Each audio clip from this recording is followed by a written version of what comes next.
Nye tal viser, at hver fjerde dansker tror, at Danmark i nær fremtid vil blive et overvejende muslimsk samfund. Det er aftenens to gæster, politikeren Mogens Camre og fotografen og forfatteren Jacob Holdt, stærkt uenige i. Ring og deltag i debatten på 70 10 1900 eller mail via vores hjemmeside dr.dk/19 direkte. Jasmin Hansen i København, du har ringet til os. Du er i telefonen nu, ikke? Jo, det er jeg. Ja, og du er selv muslim, kan jeg forstå. Ja, jeg er selv dansk muslim. Jeg vil bare, det eneste jeg vil kommentere, jeg holder fuldstændig med fotografen. Vi danskere, vi burde ikke leve i frygten for muslimer, fordi vi er altså ikke så slemme, som medierne gør os til. Det er medierne, der pisker en stemning op.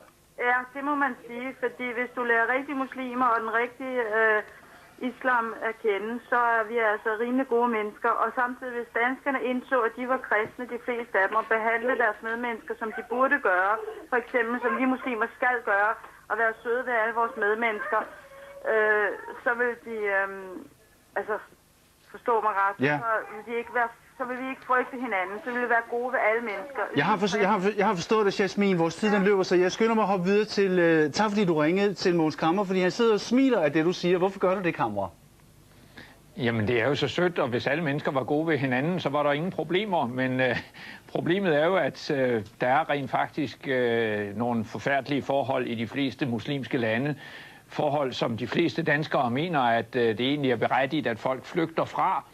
Og derfor er der jo altså et problem med en kultur, hvor kvinden generelt er meget undertrykt, og det kan jo ikke nytte noget, at der kommer en og siger, jamen det er slet ikke tilfældet, for vi ved jo, det er tilfældet. Vi ved, at de muslimske lande er fattige, vi ved, at ingen af dem er i stand til at få gang i deres produktion, deres udvikling.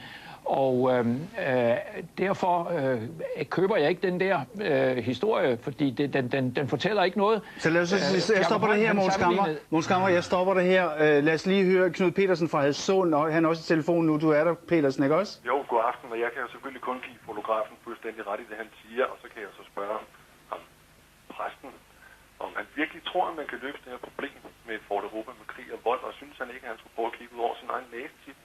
Det var et helt konkret spørgsmål, ikke til præsten, men til parlamentarikeren Mogens Camre. Tak fordi du ringede, Knud Petersen. Tror du kan løse, Mogens Camre, problemerne med at bygge en mur omkring Europa? Nej, ikke en mur i bogstaveligste forstand, men det der er problemet er jo, at vi i øjeblikket prøver at eksportere demokrati og udvikling til den øvrige verden, først og fremmest til Irak. Dels så slår de vores soldater ihjel, som er kommet for at befri dem, og dels slår de hjælpearbejderne ihjel. Og så længe der findes den holdning ude i verden, så sker der ikke nogen ændring. Det drejer sig om at ændre nogle kulturer, og her må jeg sige, at det hjælper jo ikke noget, Jacob Holdt begynder at sammenligne protestanter og katolikker. Der er en verden til forskel. Lad os lige få Jacob Holdt ind her, Mogens Camre, fordi han har stået og ventet længe. Ja, men det er jo ønsketænkning. Han står og sprutter til det, du siger. Ja, nej, det er ikke ønsketænkning. Jeg rejser frem og tilbage mellem USA og Europa hele tiden. USA har 3,5% muslimer, vi har 3,5% her i Danmark. Ikke? Hvad jeg ser i USA, det er, at de med det samme inviterer dem ind i de bedste stillinger og bedste skoler og så videre, ikke flygter fra skolerne, bedste nabolag og på kaffe i deres hjem, ikke? Og det er sådan, man integrerer folk, og det er sådan, man gør dem til super amerikanere og super danskere. Det er ikke naivt, det jeg står og siger. Jeg ser det jo dagligt ved at rejse frem og tilbage, ikke? Men det du gør, det er at hetze mod folk og holde dem ude. Dem, som du siger, du har så meget medlidenhed, på grund af, at de er jo undertrykt i de lande, ikke? Når de så kommer, jeg er egentlig ligeglad med, om du sætter et Fort Europa op. Jeg er egentlig ligeglad med, om der kommer 1 eller million mennesker, ikke? Det handler om, når de er kommet her, når vi har inviteret dem ind, så skal vi opføre os menneskeligt over for dem. Og det gør dit parti ikke, fordi I kamrer over. I kamrer over i hets mod dem, der allerede er her. Mogens Camre, lad os få din replik til det, som Jacob Holdt siger til dig her. Der er ingen lande, der bruger så mange penge på integration som Danmark.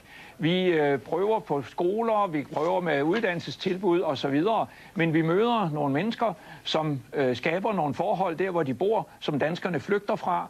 Og vi ser nogle situationer, hvor det altså koster den danske skatteborger milliarder af kroner hvert år, at disse mennesker ikke vil integreres i vores samfund og leve som vi. Og så langt rækker solidariteten ikke, og der må vi sige stop, for ellers så bryder vores samfund ganske enkelt sammen. Snakker om. De kommer fra de samme lande, fra Pakistan til USA. Ikke? Jeg ser dem gift sig med amerikanere, jeg ser dem fuldstændig integreret. Jamen, det er jo ikke rigtigt. Her holder du dem ude, ikke? Med hets og negativ tænkning.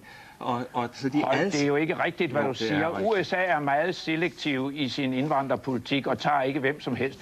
Vi har mennesker, som ikke kan sproget, vi har mennesker, som ikke vil lære sproget, som i anden generation ikke taler dansk. Hvordan vil du have, at vi skal sætte dem til at arbejde? Jeg ved ikke, om du prøver at tage en taxa i New York, de kan ikke tale. Det er ikke vores fejl. Holst, hvad siger du? Altså, Jacob, de fleste af dem, jeg kender i USA på gadeniveau. Jeg tænker ikke på dem, du inviterer ind i universiteterne i USA. Ikke? Jeg tænker på alle de muslimer, der kommer ikke, og bliver taxachauffør og kæmper hårdt for at komme op. Ikke? Jamen, de kan da overhovedet ikke engelsk i begyndelsen. Ikke? Jeg skal sige til jer, mine herrer, jeg får at vide nu, vi har 30 sekunder tilbage. Så Kammer, vil du svare mig kort på det sidste? Det er egentlig lige meget, om vi taler om 10 eller 12% om næsten 50 år. Det er dog stadig ikke et muslimsk flertal.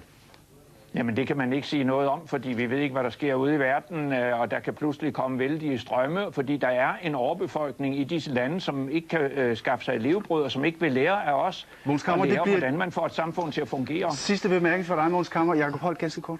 Jeg vil sige, at hvis du vil sikre dig, at de mennesker til den tid er danskere, så lad være at lukke dem ude. Man inviterer ikke folk ind for at lukke dem ude og hetze imod dem og gøre dem til et negativt billede på ens eget had. Inviter dem ind og gør dem til danskere. Mange tak, mine herrer, fordi I vil komme og markere på synspunkter her. Jeg er sikker på, at debatten fortsætter andre steder.